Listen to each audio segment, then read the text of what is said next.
Nous allons parler d'électricité statique. Alors, lorsque nous parlons d'électricité statique, la question est de savoir, est-ce qu'on a déjà vu l'électricité statique?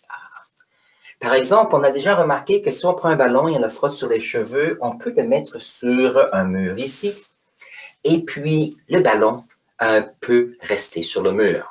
Par contre, ce qui est intéressant, c'est après un certain temps, le ballon va descendre et ne restera pas collé. Donc, quelque chose arrive qui fait que le ballon reste collé et d'autres moments, après un certain temps, il descend. Donc, quelque chose arrive.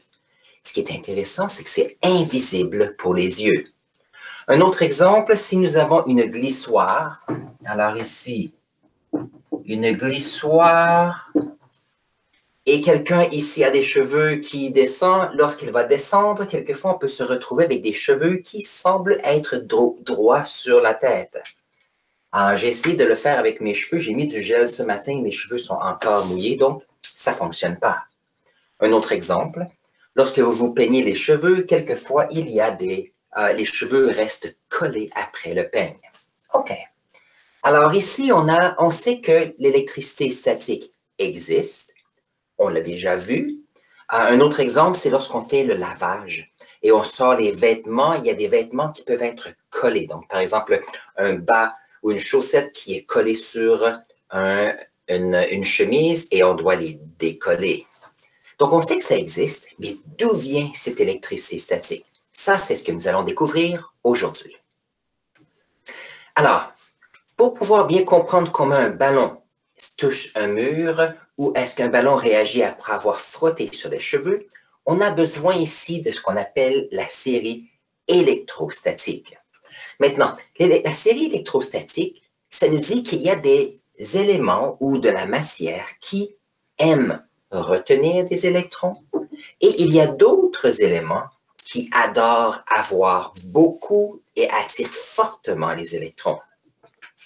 Ça veut dire que si on a le verre et les cheveux, ce sont des matières que si on donne de l'énergie à cette matière, les électrons vont être excités et vont quitter cette matière. Par contre, ici, le caoutchouc et les bonites, ces électrons sont conservés dans la matière et si on donne de l'énergie entre deux matières, les électrons ont tendance à aller vers ces matières. Donc, on a ici des éléments qui attirent un petit peu les électrons et ici de la matière qui attire énormément les électrons. Alors, voyons voir qu'est-ce qui arrive ici. Si moi, je prends les cheveux et un ballon de caoutchouc, qu'est-ce qui arrive? On va frotter le ballon sur les cheveux, comme ceci.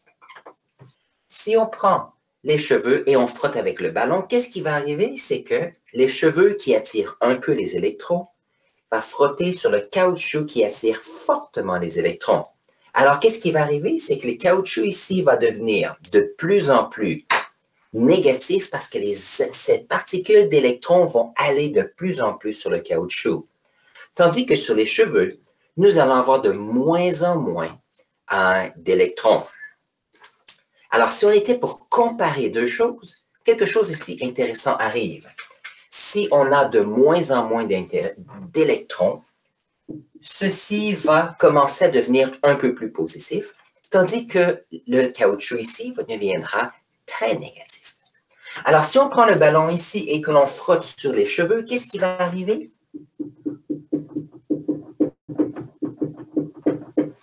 Nous avions tout à l'heure un ballon qui était neutre.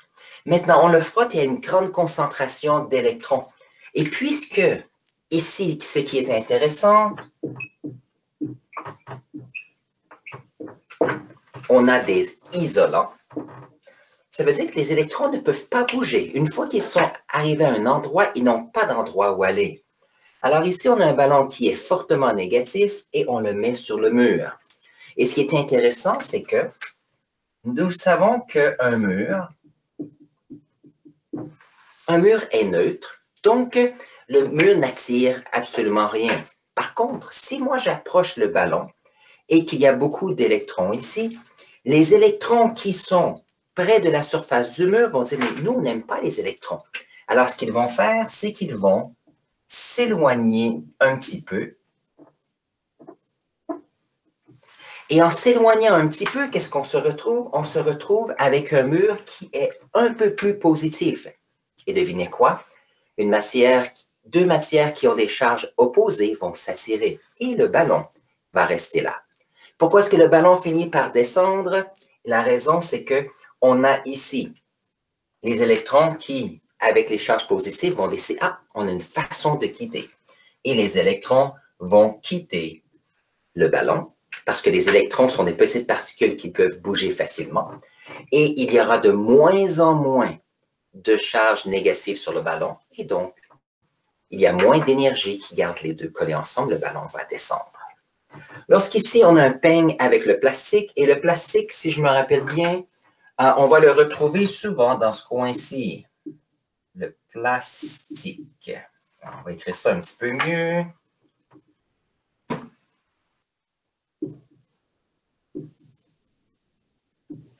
Alors, qu'est-ce qui arrive? C'est que si on frotte un peigne de plastique sur des cheveux ici, le plastique va devenir de plus en plus négatif ici et donc les cheveux deviennent de plus en plus positifs. Mais ce qui est intéressant avec les cheveux, c'est que si on a tous des cheveux qui sont positifs ou plus positifs, on se retrouve avec quelque chose d'intéressant.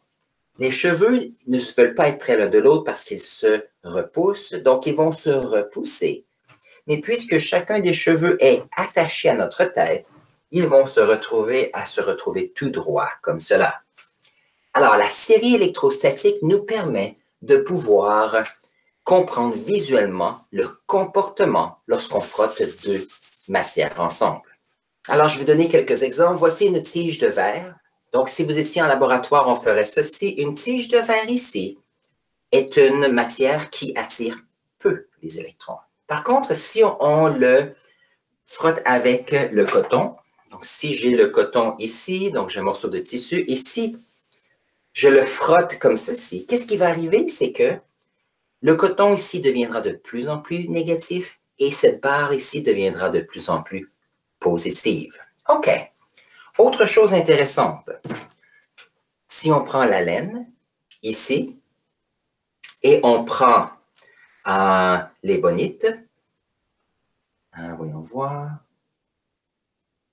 les bonites. Donc, les bonites est un caoutchouc qui est solide et qu'on frotte les deux comme ceci.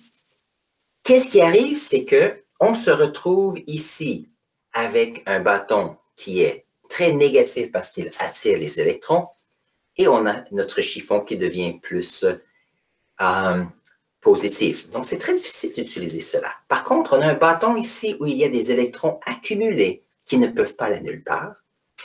Et tout à l'heure, lorsqu'on a frotté le verre avec le coton, on se retrouve avec une tige qui est beaucoup plus positive. Donc, on peut donner des charges à des objets. Donc, ça devient intéressant. Alors, ce qu'on va faire, c'est on va conclure la vidéo ici parce qu'on comprend un petit peu mieux qu'est-ce que c'est la série électrostatique.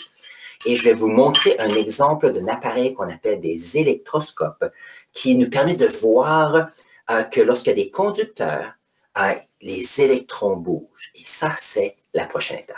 Alors, sur ce, passe une belle journée.